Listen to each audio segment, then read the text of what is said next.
The top Republican on the Senate Finance Committee, Orrin Hatch of Utah, has proposed an amendment to extend all the Bush-era tax cuts for one more year and require the Finance Committee to review the overall tax code.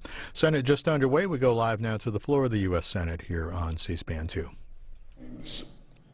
Thank you for this quiet moment when we can lift our hearts to you. Today, may the highest incentive of our senators be not to win over one another, but to win with one another by doing your will for all.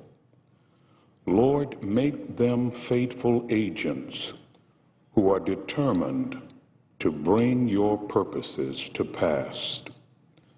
Correct their mistakes, redeem their failures, confirm their right actions, and crown their day with the blessing of your approval. We pray in your loving name. Amen.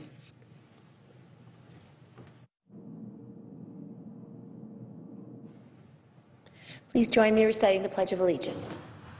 I pledge allegiance to the flag of the United States of America and to the republic for which it stands, one nation, under God, indivisible, with liberty and justice for all.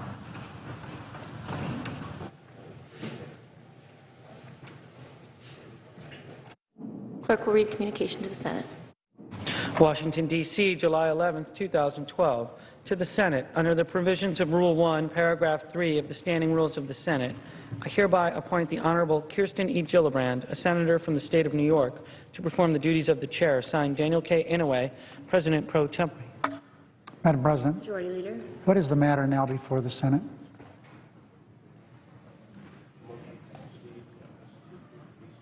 Motion to proceed to S2237. Thank you, Madam President. The next hour will be equally divided between the two leaders or the designees. Republicans will control the first half, majority will control the final half. We're hopeful that we'll be able to adopt the motion to proceed and begin consideration of S2237, the Small Business Jobs and Tax Relief Act, today. I'm told that S3369 is at the desk due for a second reading. Report. S3369, a bill to amend the Federal Election Campaign Act of 1971 and so forth, and for other purposes. Madam President, I would object to any further proceedings with respect to this bill at this time. Objection is heard. The bill will be placed on the calendar. Thank you, Madam President. Over the last few years,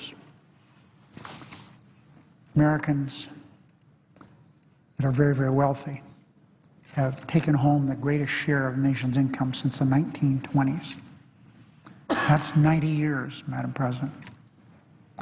Larger percentage of what's out there, the rich are getting it. The rich are getting richer, and the poor are being squeezed, the middle class being squeezed, but the rich are doing really well. While the bank accounts of a few fortunate Americans have grown, their tax bills have not. The wealthiest Americans now pay the lowest tax rates in more than 50 years. And while this generous tax code has been good for their bottom lines, it hasn't been good for America's bottom lines. Hundreds of billions of dollars in tax cuts, some say more than $1 trillion, have been handed out disproportionately to the rich by the previous administration. And this has fueled skyrocketing deficits and a growing national debt. Democrats and Republicans alike agree we have to reduce the deficit and rein in the debt. Unfortunately, the same Republicans who say we have to get our fiscal house in order also claim millionaires and billionaires can't afford to contribute even a tiny bit more to share the effort that's before this country. These same Republicans say multimillionaires, like Mitt Romney, need lower taxes, even lower than the only tax return we've been able to see of Governor Romney, which showed his rate at 16%. We don't know what's in the other tax returns that he should make public.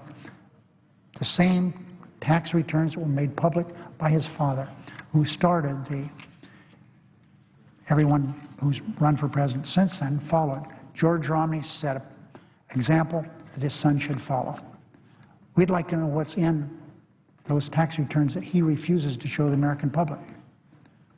Did he pay any taxes? Well, I suggest to everyone that Mitt Romney doesn't need another tax break. In fact, he's got so much money that he doesn't even know where it's all located. Switzerland, Cayman Islands, Bermuda. No wonder he doesn't want America to see his tax returns. So Mitt Romney's doing just fine, and so are the other millionaires and billionaires. It's the middle class I'm worried about, not the very wealthy. We all know times have been tough the last few years for ordinary Americans, struggling to keep a roof over their heads and food on the table, and that's the literal truth. The last thing middle-class families can afford now is a tax increase.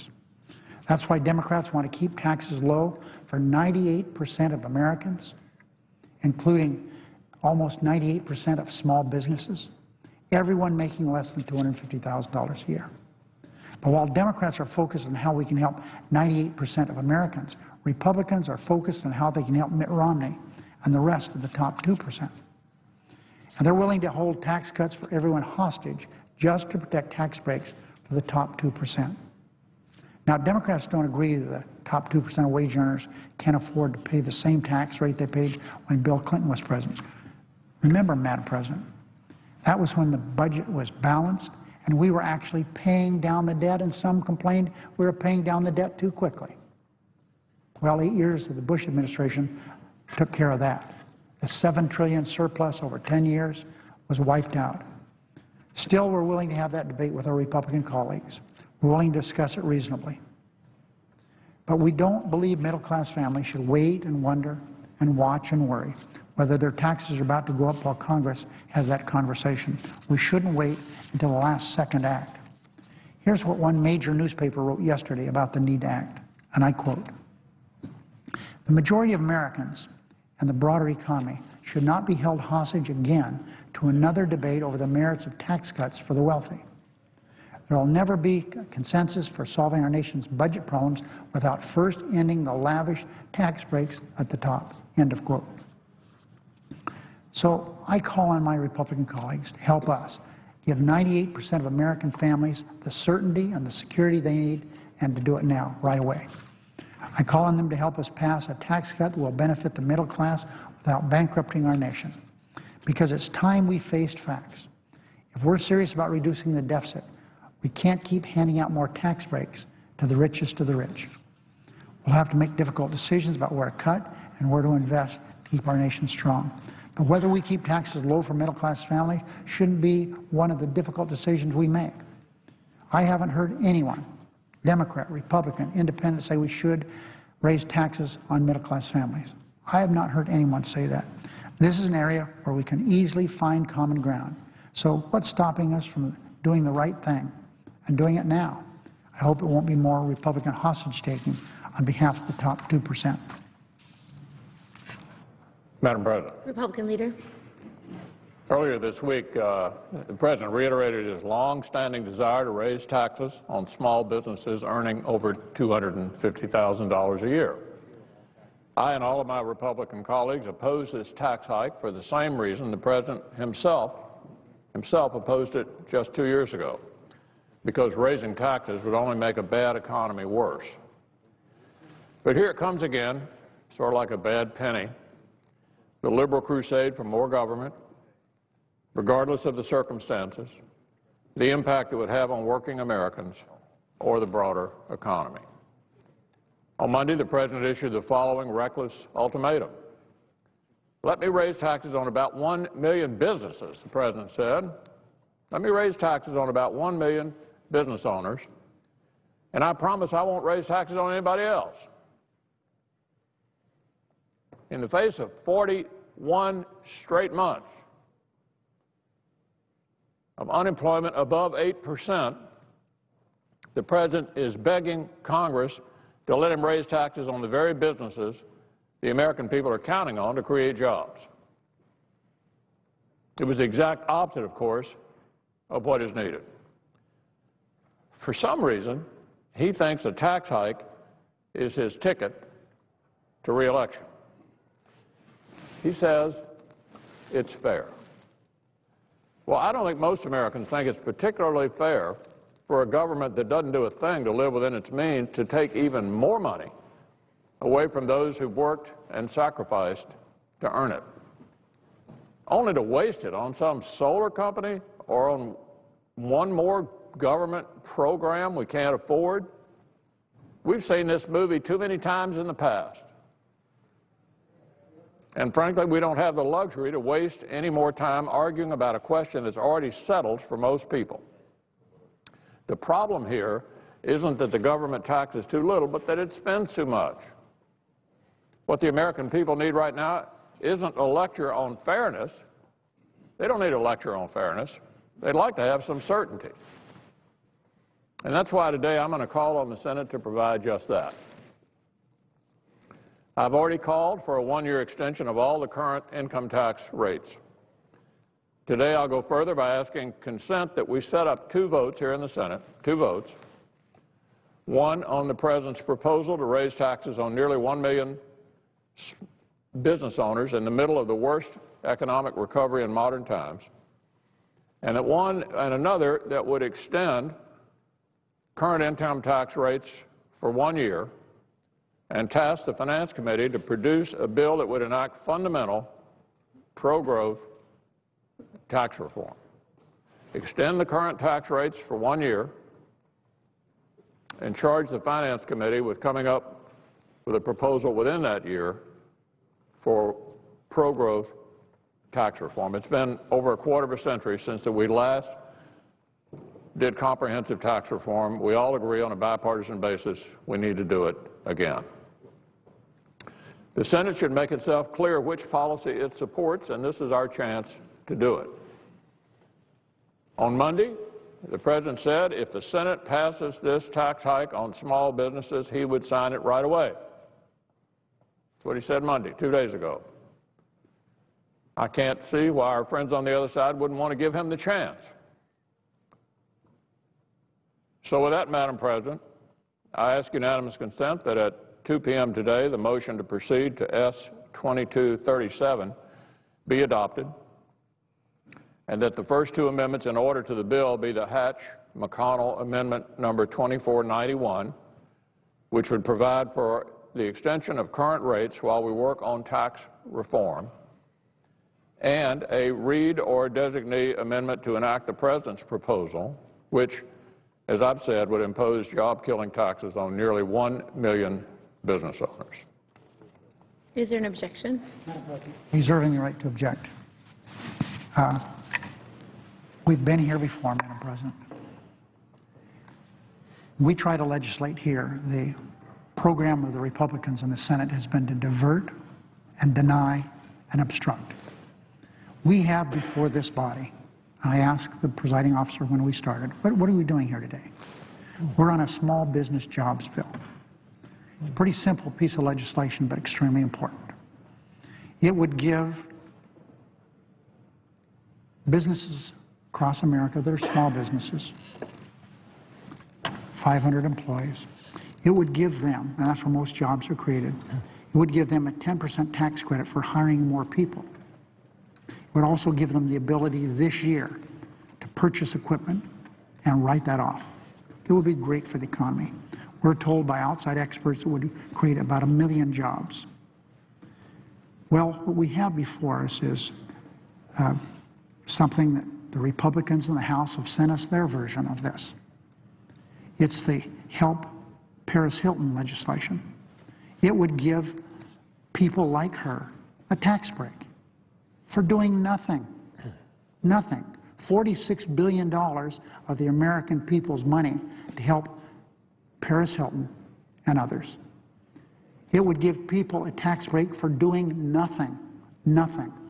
And for my friend, the Republican leader, to talk about small businesses being hurt with the proposal of the President's is not true. As I said in my opening statement, Madam President, 98% of the American people would have the benefit of that tax benefit. 97.5% of small businesses would benefit. So, Madam President, we're in a situation where my friend talks about the fact that we haven't had enough job creation, and I acknowledge that, and I certainly that's true, and the President acknowledges that. But you see, we have kind of hole to pull ourselves out of. During the prior 8 years, 8 million jobs plus were lost, and we have filled that hole more than halfway. 4.5 million new jobs have been created. We've had 28 months of private sector job growth, 28 months in a row. So we're doing, making progress. We have a long ways to go. But, Madam President, I object. Objection is heard. Madam President. The Republican leader. So let me simplify this for everybody. The President on Monday asked that we have the vote that I've just offered to the majority. We have a clear contrast here. We have 41 straight months of unemployment over 8%. If this is a recovery, the most tepid recovery in modern times, the President's solution to that is to raise taxes on about 1 million small business owners, representing about 53% of small business income and up to 25% of the workforce. We're on a different bill that my friend the majority leader is talking about that I understand would be blue-slipped by the House in any event. So clearly what we're doing this week is having a political discussion, not seriously legislating. And so my recommendation is we give the President what he asked for. He wants to have a vote on raising taxes on individuals making over $250,000 a year, which of course includes almost 1 million small businesses that pay taxes as individuals, not as corporations. They're either S-corps or LLCs. The most successful small businesses in America, in fact. That's a vote we welcome. It's a vote the President's asking for. It's a vote I just asked for. And Senator Hatch, our leader on the Finance Committee, here on the floor right behind me today, has advocated that we extend the current tax rates for a year. The same thing the President, I would say to my friend from Utah, wanted to do 2 years ago. At that time arguing that it would be bad for the economy not to do that, and the growth then was actually better than it is now. And we think we ought to vote on that. And it would give Senator Hatch and Senator Baucus and the people on the Finance Committee a year to work us through comprehensive tax reform again. It's been a quarter of a century since we've done that. Why not have those votes today? And that's what my consent agreement was about. I'm a little surprised that we're not willing to give the President what he asked for, which is a vote on a clear distinction for the American people so they can understand how the two sides look at this important issue. Could not be more clear. Madam President, I yield the floor. Madam President. Majority Leader. American people should see this again, again, and again and again, scores of times during the last 18 months. We're engaged in a filibuster, a way, as I said earlier, to divert attention from what we're doing today, to obstruct. As indicated in the Oxford English Dictionary, a filibuster is to obstruct progress in legislative assembly, to practice obstruction. And that's what's going on today. Now, Madam President, why shouldn't we pass this bill that's before the body today? Help 1 million businesses, create 1 million jobs, 1 million jobs. Give small business, not Paris Hilton, but small businesses across America today, a tax credit for hiring new people and to allow them to write off things that they purchase, which would create more jobs. So, Madam President, we have here in big Las Vegas neon flashing on and off signs that says, Grover Norquist has won again. To the people out there watching, who's Grover Norquist? Remember, he's this guy that goes to the Republicans and said, would you be kind enough to sign a pledge for me? And that pledge says, I want you to do what the American people don't want.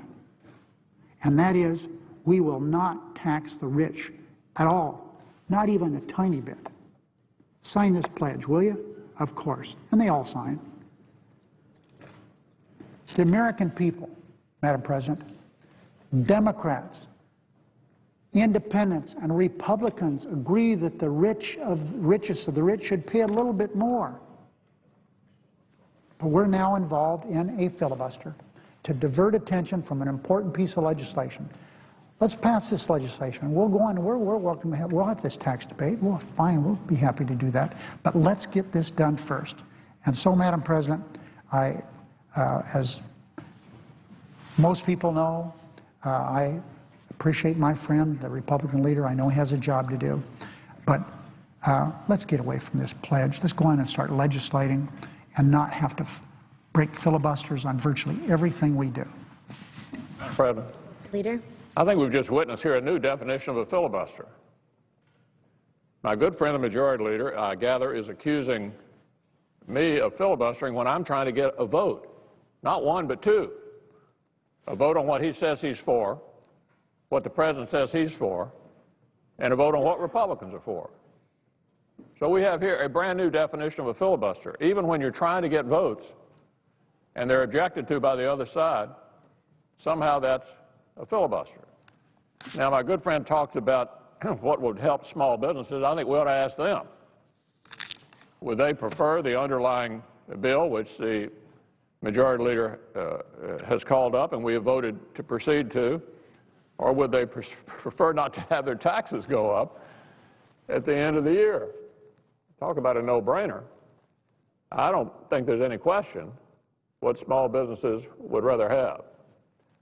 But we're certainly not filibustering. We enjoy discussing our differences of opinion on the tax issue. There couldn't be anything more important to the American people if we're going to get this economy going again.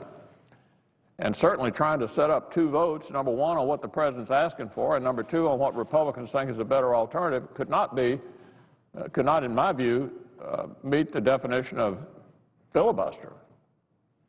So Senator Hatch is here, and I know obviously the Majority Leader can speak again if he wishes, but Senator Hatch is going to address the matter as well, and I want to thank him again for his conspicuous leadership on the Finance Committee. We're looking to him to work us through this comprehensive tax reform matter again. Next year it's going to be an extremely important thing for the country, and I thank him for his good work. Madam President.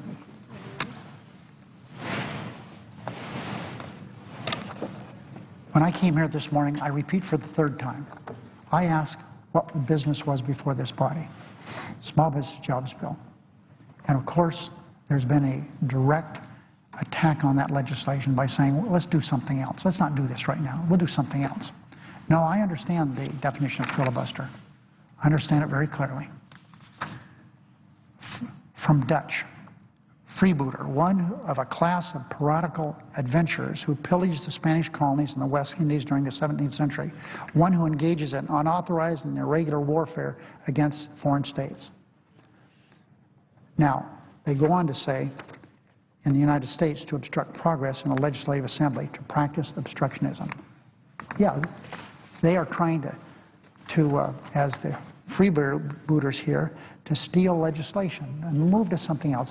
They will do anything they can, as my friend, the Republican leader, has said at the beginning of this Congress, to divert attention from the fact that President Obama should be reelected. They're not concerned about someone who has... Madam President, I'll end this debate soon. There will be other times to do this. If Governor Romney came before this body to be a cabinet officer, he couldn't get approved. He won't show anybody his income tax returns. So he doesn't qualify to be a cabinet officer. How could he qualify to be president? So let's debate the issues before us. We'll get to the tax issues.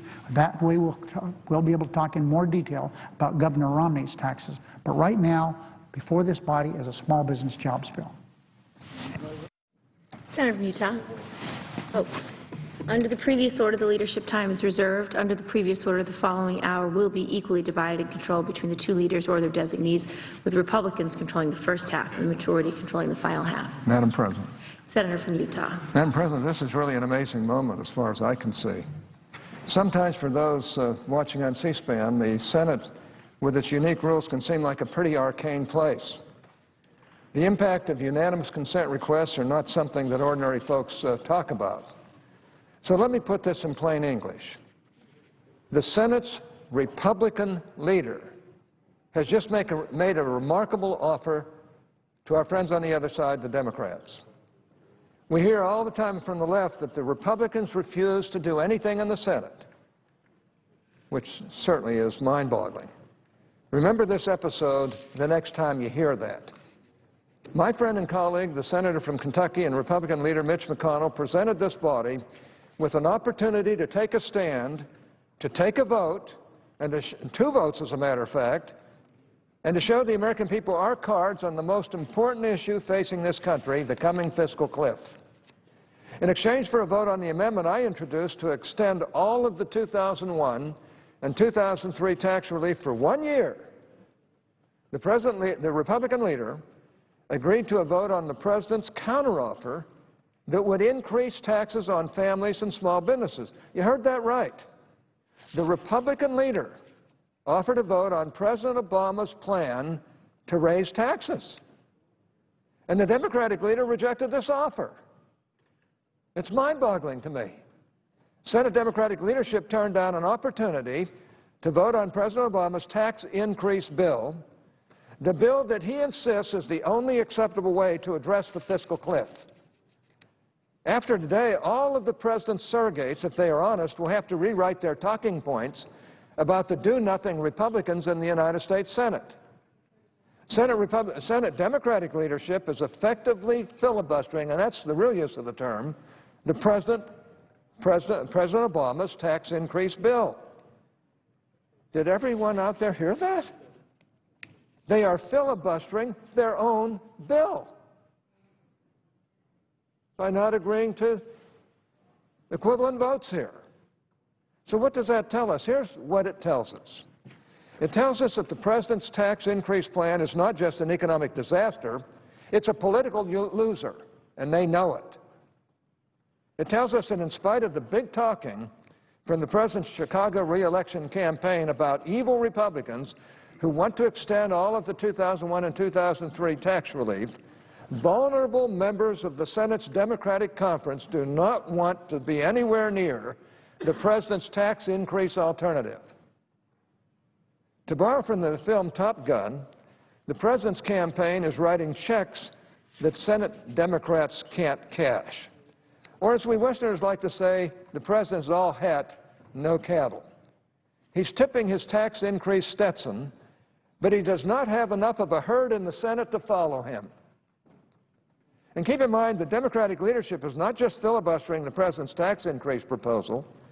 That leadership is also filibustering my tax relief proposal as well. And I suspect that they are filibustering this amendment because they are afraid it would pass. 40 Democrats in this chamber supported the extension of the 2001 and 2003 tax relief in 2010. 40 Democrats. And they would probably do so again if they had a chance. So the Democratic leadership has decided to deny them that chance. The President is asking for compromise. Well, he's looking at it. As the ranking member on the Senate Finance Committee, I have deep reservations about temporary tax policies. Temporary tax policy does not provide the certainty to small businesses and families that are necessary for long-term planning and investment. If a small business does not know what its tax bill is going to be next year, they are not going to be doing any hiring. We all understand that. So it's not surprising to me, with next year's tax rates up in the air, that we just saw the worst quarter of hiring in over 2 years. But in the interest of preventing a tax increase that would further hamper the economy, I am willing to set aside the virtue of permanency for the time being. My amendment would just extend the 2001 and 2003 tax relief for 1 year. And during that year, we would work on doing what's right with regard to tax reform. The Finance Committee is prepared, willing, and able to do that. The amendment that I filed with my friend, the Republican leader, is in itself a compromise because we have offered a further compromise. Fair is fair. We have our proposal. We want to keep taxes low for all Americans, particularly with our economy on the ropes. And the President has his proposal. He wants to raise taxes on small businesses even as his prospects for economic growth and job creation, look increasingly bleak. So let's have these votes. Let's get on the record. Our constituents sent us here to make hard choices. It's time to put our money where our mouths are. If the President and his party really think that it is morally reprehensible to extend all of the 2001 and 2003 tax relief, then they should vote against it.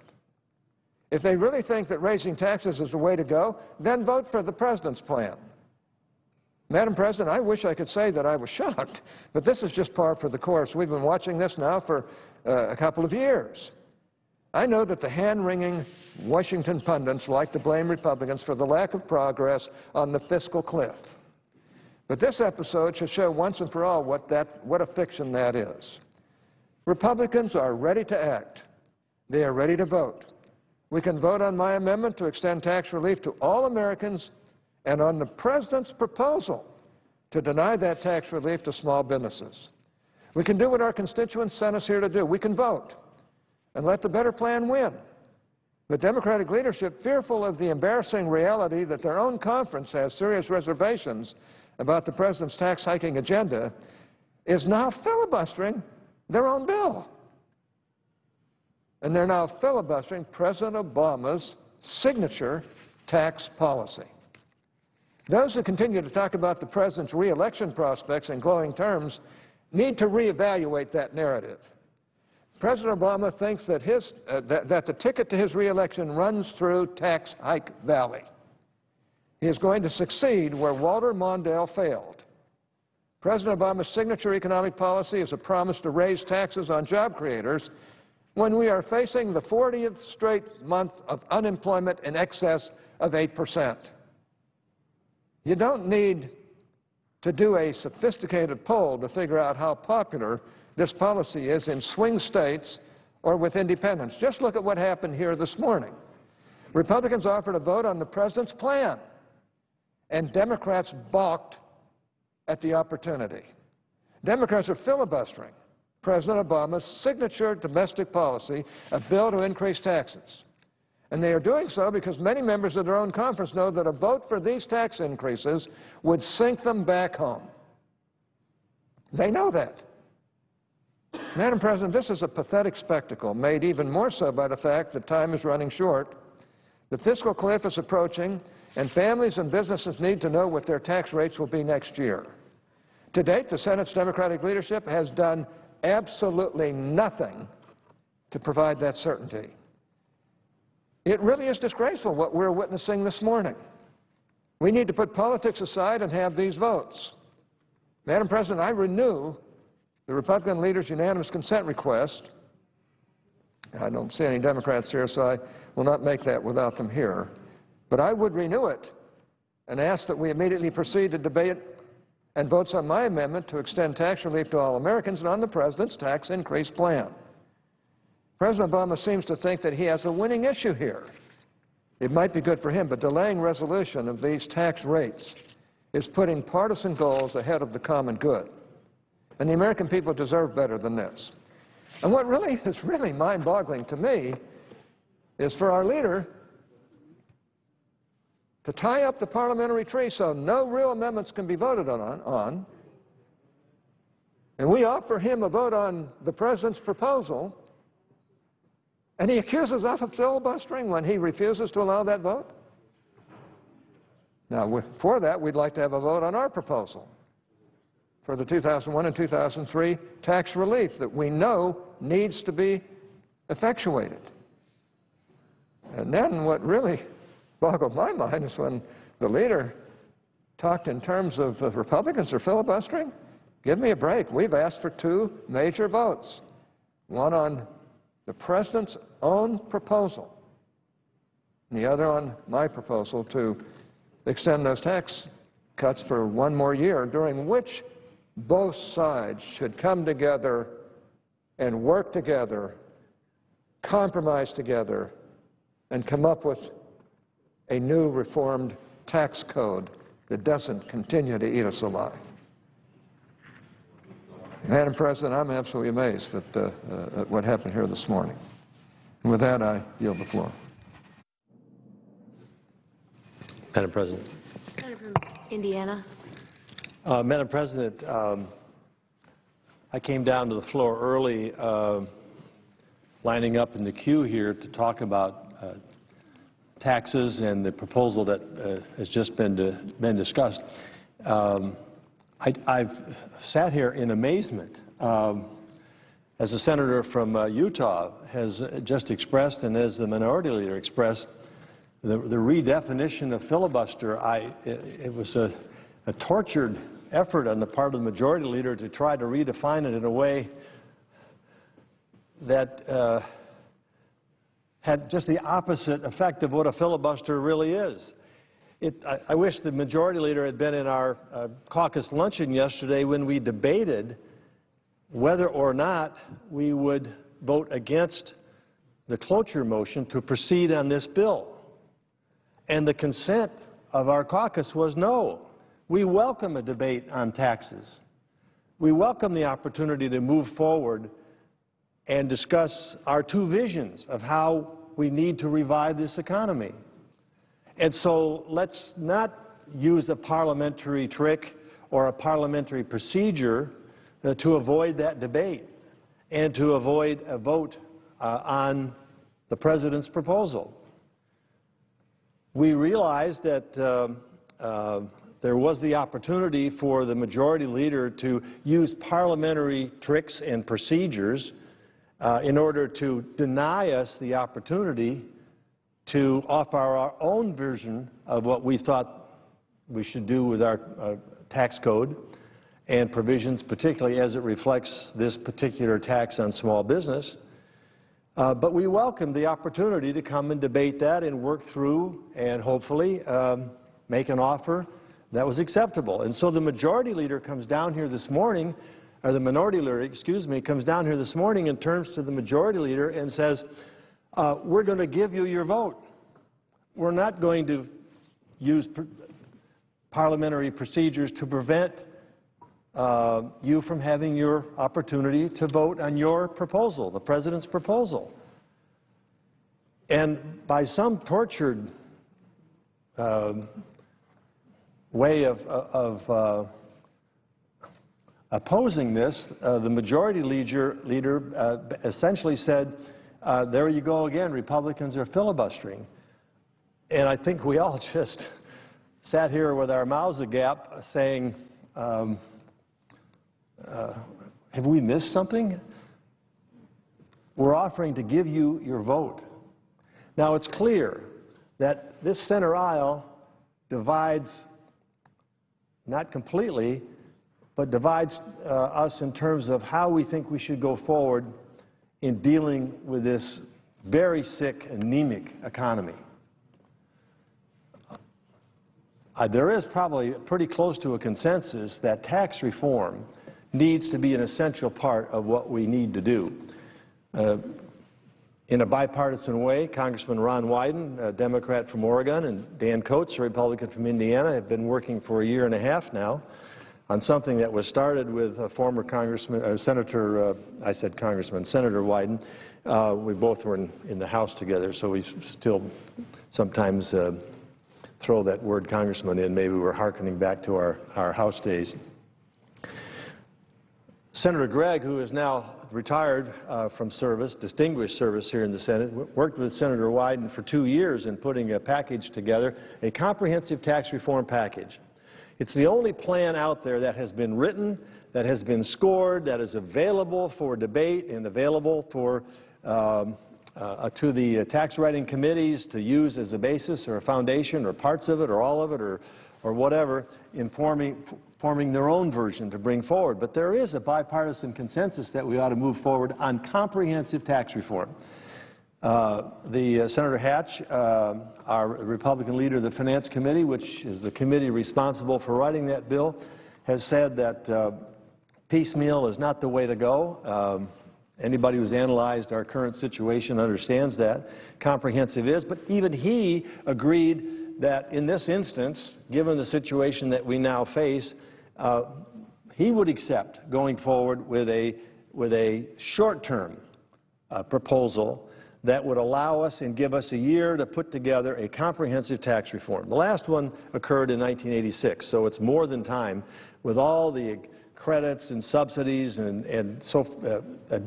additions and addendums to the current tax code, it's complex beyond anybody's ability to fully understand, and it favors some. It isn't fair. It favors some at the expense of the many. In many ways, where these special credits and so forth go to a single company or a single industry, so we need much more fairness across the board, and that's what Senator Wyden and I attempt to do in our proposal. Now, I don't know, the word fairness is thrown around here as a condemnation on the Republican Party's ability to achieve some kind of bipartisan consent. But if we want to talk about fairness, let's talk about what just happened here. It was eminently fair for the minority leader to offer the Democrats a vote on the President's proposal. All we asked in return was an opportunity to debate and present and have a vote on our proposal. Now, what's amazing is that the Democrat Party controls this Senate. They have the votes to pass the President's proposal. And so, in the end, if they voted in unison with the President, their proposal wins. Winner takes all. We vote, we come up short, we lose. Obviously, there must be a reason why they don't want that vote. They don't want an alternative presented to them because they must fear that they would lose votes on their side of the aisle for the President's proposal, and we would gain votes from them on our side. That's happened in the past, and apparently that's the decision they made. But this tortuous explanation of how this could be a Republican filibuster, if they can spin this one at the White House in the press conference today, or if they can spin this through the press, they're not listening or understanding what's actually going on here.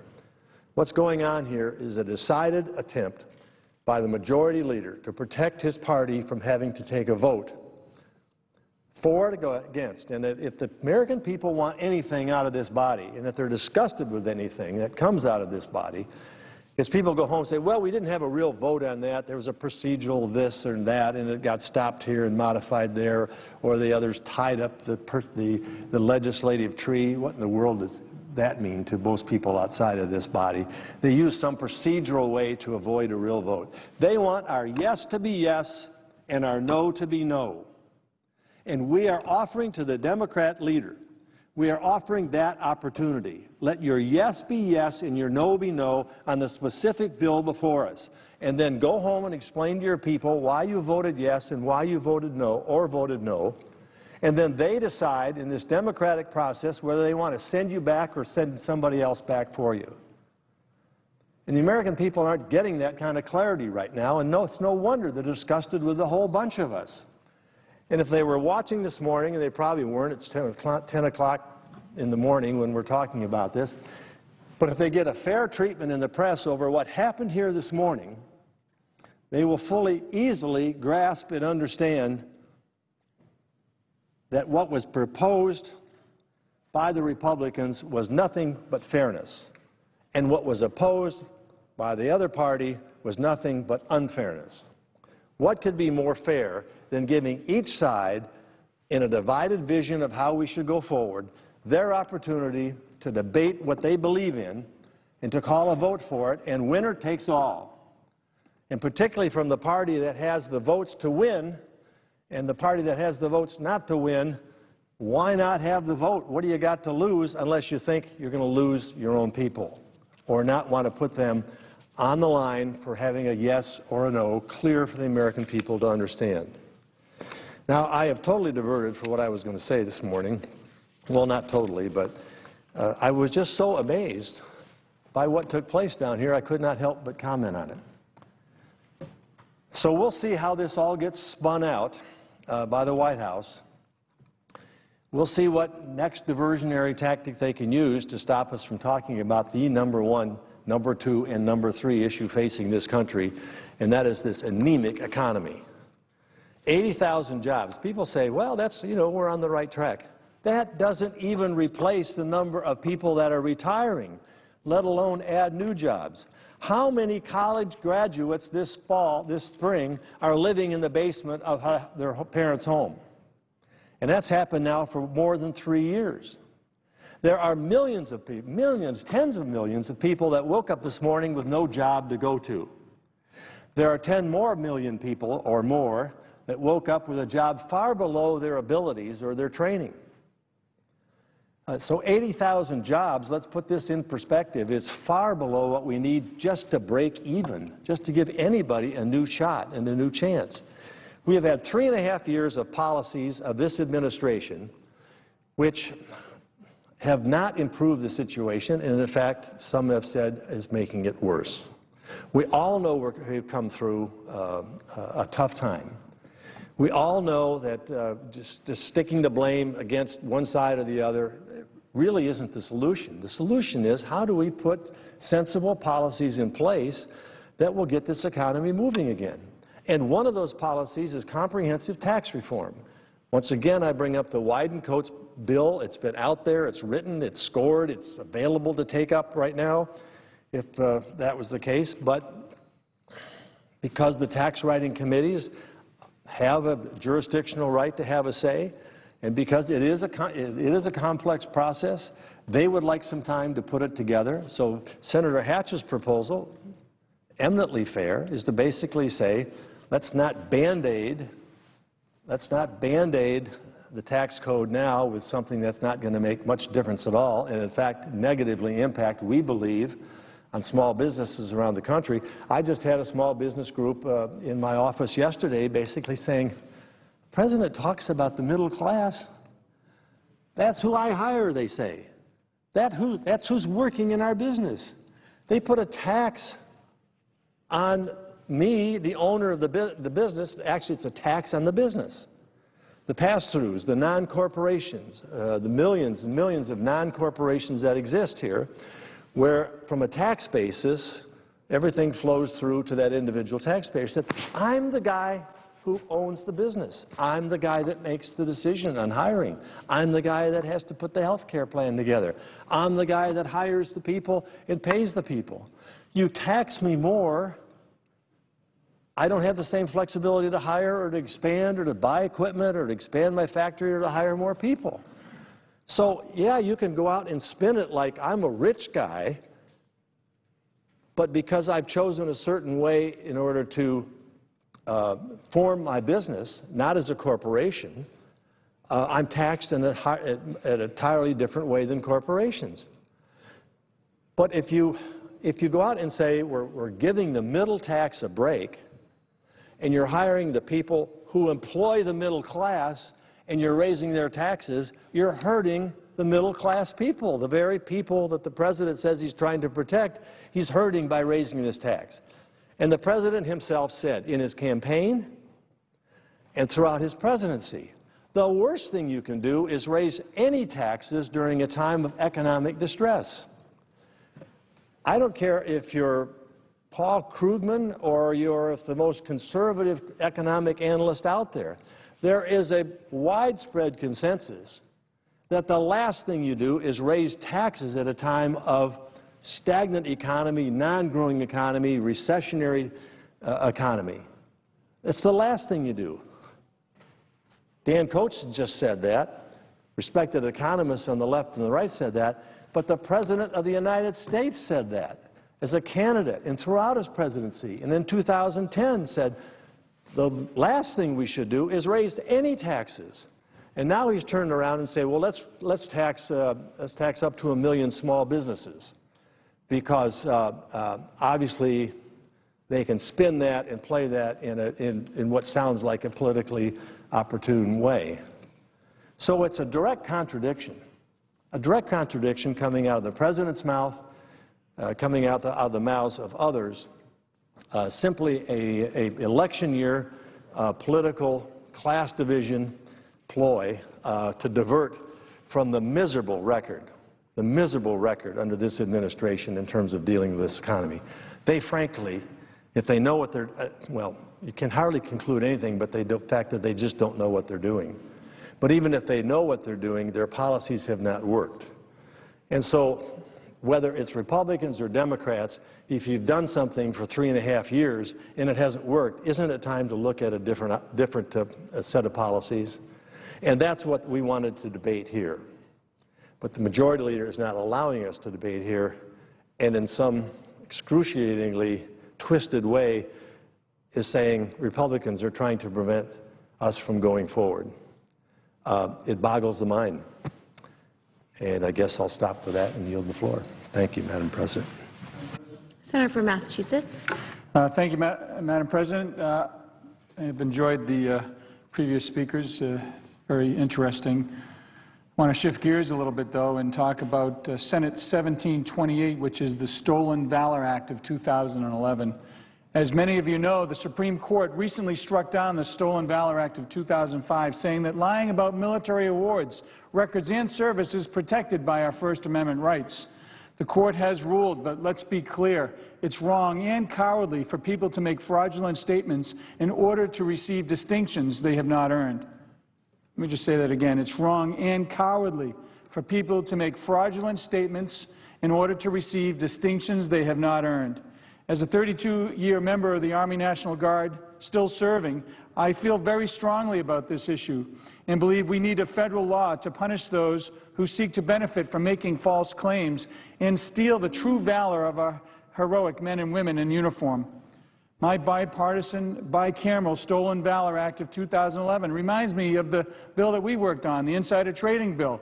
We have an opportunity once again to send a very powerful message to the American people that, in fact, in the middle of the gridlock, we can work together on something that makes complete sense. It addresses the Supreme Court's concerns by making a key change in order to protect First Amendment rights. It would punish individuals who deliberately lie about their military service, their records, or honors with the intention of obtaining anything of value. And the key term is of value. You actually get something of value as a result of your misrepresentations. So again, the new Stolen Valor Act makes it a federal crime to lie about military service in order to profit or benefit. And that's the key distinction. Yesterday, Congressman Joe Heck of Nevada and I, he's the lead sponsor in the House version of the bill, I in the Senate, we held a press conference to start a fresh campaign to pass the new Stolen Valor Act. And we had wonderful results. Within a few hours of that press conference, we gained 27 new co-sponsors in the Senate, making a total of 29. I would encourage you, Madam President, and others on your side of the aisle to get involved in this very real effort to help our heroes who have served legitimately. Congressman Heck also has 67 bipartisan co-sponsors in the House. Also yesterday, the Pentagon announced that they will take a major step to deter con artists by establishing a searchable database of military awards and medals to confirm, in fact, if the person you're dealing with or speaking with is, in fact, deserving of the medals and honors that they've received. Madam President, it's clear that this cause has momentum, and the Supreme Court decision has given many a sense of urgency and clarity. In fact, today I wrote the President Obama, to ask for his public endorsement of the bill, very similar to the day that he was walking up the aisle after his State of the Union. And I said, Mr. President, I have a bill on Harry Reid's desk on insider trading. Let's get it out. He says, I will get it out. Well, he can do the same thing here. He can give his public endorsement of this very important bill. And I'm hopeful that the Commander-in-Chief will lend his voice to this cause, to show leadership on this issue, and to give his blessing so we can actually get to work on something that will truly pass. I would venture 99-0 in this chamber. His voice would join several military organizations that have endorsed the Stolen Valor Act of 2011. The Military Officers Association of America, the Association of the U.S. Army, Military Order of the Purple Heart, and the Iraq and Afghanistan Veterans of America. As bipartisan support of this effort grows, I ask my Senate colleagues who have not co-sponsored the Stolen Valor Act of 2011 to get on board. It's time. It's time to send a very powerful message to the men and women that have served with dignity and honor, that we respect that service, and we're tired of the frauds that are out there perpetuating fraud and wearing medals and receiving honors that they're not entitled to. If we choose to come together and pass this legislation, we can respond immediately to the Supreme Court's ruling with the urgency that this issue deserves. Very similar to how Senator McCaskill and I, in the middle of the gridlock a couple of years ago, passed the Arlington Cemetery bill. We can do it with this as well. Send a message to the American people that we can do things together. And that unified message will protect the valor of our heroic veterans and service members who defend our freedom and serve our country with the greatest of honor. Thank you, Madam President. I yield the floor. Senator from Texas. Madam President, I ask unanimous consent that I be allowed to speak for up to 10 minutes. Without objection. Madam President, I applaud the senator from Massachusetts for introducing the bill. He is trying to make a constitutional way that those who have done the service for our country and earned the medals are assured that those medals mean something and cannot be in any way misrepresented without a consequence. So I thank the senator from Massachusetts. I'm going to rise today to talk about this week's issue, which is taxes on our nation's small businesses. Small businesses, Madam President, are the economic engine of America. It's not big business. Jobs are created by small businesses that grow and become medium-sized businesses. They are responsible for driving most of the job growth in this country. 55% of private sector jobs are created by small business. Punishing them with new taxes in a time of economic stagnation is incomprehensible, really. It's incomprehensible. This tax that is suggested by the President on those who make $250,000 or more will affect small business. Make no mistake about it. I've been a small business person, and I know that if you're paying all the expenses that you're paying, you're not going to be able, if you're taxed as an individual in your small business, to hire new people. Not with what is looming next year in increased taxes, and even the talk of it is part of the reason that we have the stagnation that we do. 75% of the small businesses in our country pay taxes at an individual rate. They are organized as flow-through businesses, partnerships, S-corporations, LLCs, and sole proprietorships. 53% of all flow-through business income will be subject to the top 2 individual income tax rates scheduled to take effect in 2013. Even talking about tax increases is on our minds of our small business people. It makes them very nervous. We have an already uncertain environment. Hiring is stalled. We have a strangling growth in our country, and the hope of recovery is just not there. The first round of taxes in the health care law that the President's party and the President passed will kick in 2013. I don't want to have to go back to the small business owners that I have just visited with last week all over my state and say, yes, it's true. You're going to have the taxes involved in the health care plan that will take effect in 2013, and your taxes are going up because you're going into a bigger bracket, and if the President has his way, it's going to be even bigger. That is not the message anybody in this body should want to take back to their home states. Nor do I want to go back to the hardworking employees and customers and tell them the same thing, because it won't be just small business owners caught in the net of higher taxes. Every American is going to see their taxes increase if they're paying taxes today. We have a cliff. Everyone around here is talking about the fiscal cliff. It happens on December 31st of this year because taxes will automatically go up on January 1st. Everybody will go into a higher bracket. We will lose the marriage penalty relief that we have had, and it will go back in. We won't have a doubling of a standard deduction for 2 police officers that get married again. We are going to see tax increases on the middle class, and it is going to be steep. 31 million Americans will be hit for the first time with the alternative minimum tax. Now, most people know that the alternative minimum tax was passed in 1969 to target a few hundred millionaires in America, just trying to make sure that those millionaires paid a tax if all of their income was unearned and gotten through coupon clipping. Well, guess who will be qualified next year if we don't do something? A single person making $33,750. A married couple earning $45,000. That's who is going to be considered not paying their fair share of taxes. That is outrageous for this Congress to let that happen. We must work with the President to assure that those steep tax increases do not take effect. The tax increases, the astronomical debt that we face, and the persistent high unemployment rate have come together in a perfect storm. But it's a perfect recovery-killing storm, Madam President. And if this weren't enough to send our economy into permanent hiding, we now have the dubious honor of having the highest corporate tax rate in the world, 35%.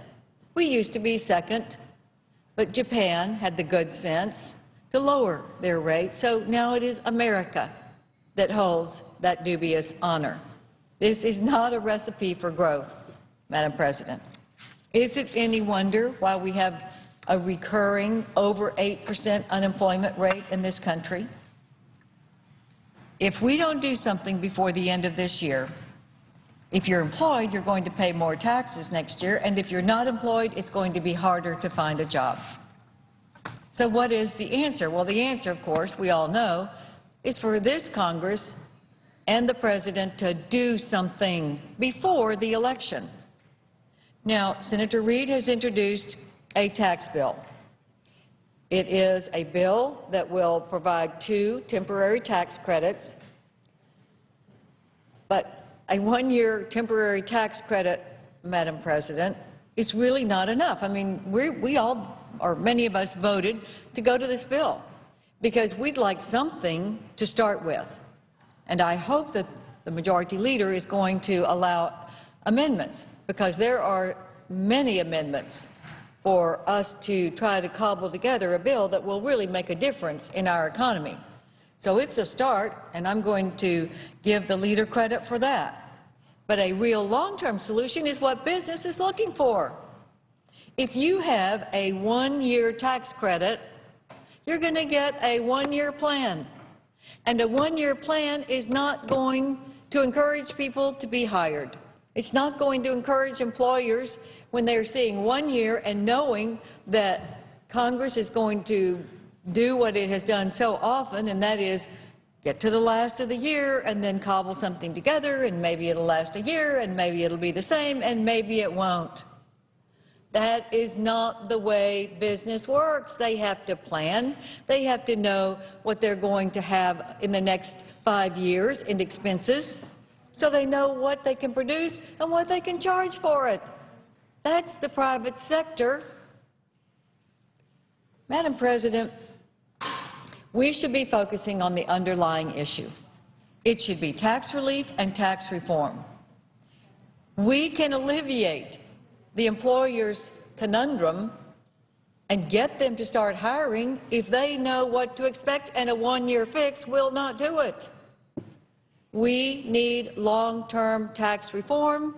We need to address the looming debt, and we all know it. We know what the fiscal cliff is. So, Madam President, I just want to read a letter that I received in answer to a congratulatory note that I wrote to the former football coach at Texas A&M, R.C. Slocum, who is one of the finest men I've ever met. He is exactly what America is. And he was just inducted into the College Football Hall of Fame. And I congratulated him sincerely because he is the kind of person you want coaching your young men in football. Well, he wrote me back, and I'm just going to read an excerpt from his letter. He, does the niceties of thanking me for writing him. And then he says, I'm really concerned that the America that you and I grew up in is being attacked from within. Although I grew up in a poor family, I was taught that I was privileged because I was born in America and the land of opportunity. We did not begrudge the rich, but was encouraged that through hard work and education someday we might be one of them. Thankfully, I was taught that it was not someone else's fault that we were poor or that government would or should come bail us out. We worked our way out and felt the great feeling of accomplishment that goes with it. In my career as a coach, I encouraged my players to try the formula that I was given. It still works, and I'm so proud of the young men that I have changed their lives and with it the course of their families' lives. Madam President, that's what America is, and that's what we ought to be working to achieve. Thank you, Madam President, and I yield the floor. Senator from Colorado. Madam President, I'm here on the floor of our United States Senate